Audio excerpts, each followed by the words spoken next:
రైతు సోదరులకు నమస్కారం. ఈరోజు మనం పర్దగిరి మండలం ముంజలకుంట గ్రామంలో ఉన్నాం. రైతు తనకున్న 3 ఎకరాల పత్తిలో విక్టర్ బయోజెనెటిక్ ప్రైవేట్ లిమిటెడ్ వారి సరోవర్ అనే మందు స్ప్రే చేయడం జరిగింది.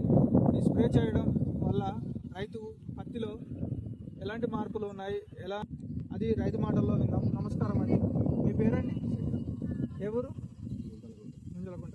మీరు పత్తికి సరోవర్ అనే మందు కొట్టారు కదా, కొట్టక ముందు ఎలా ఉంది, కొట్టిన తర్వాత ఎలా ఉంది? కొట్టిన ఫస్ట్లో దోమ ఉండే, అది తీసుకొచ్చి కొట్టాను, కొంచెం రిజల్ట్ మంచిగా ఉంది. ఇంకా దోమకి ఏం రాలేదు, ముడత గిట్ల అంతా నీట్గా పోయింది. గ్రోత్ గిట్ల వచ్చిందా? చేసి ఎన్ని రోజులు అవుతుంది? స్ప్రే చేసి 1 వీక్ అవుతుంది. ఓకే, ఇప్పుడు ఒకసారి మొక్కను గమనించుదాం. మొక్క మంచిగా నీట్గా వచ్చింది.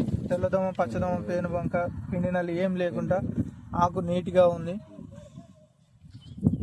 మొక్క కూడా ఎదుగుదల బాగా వచ్చింది.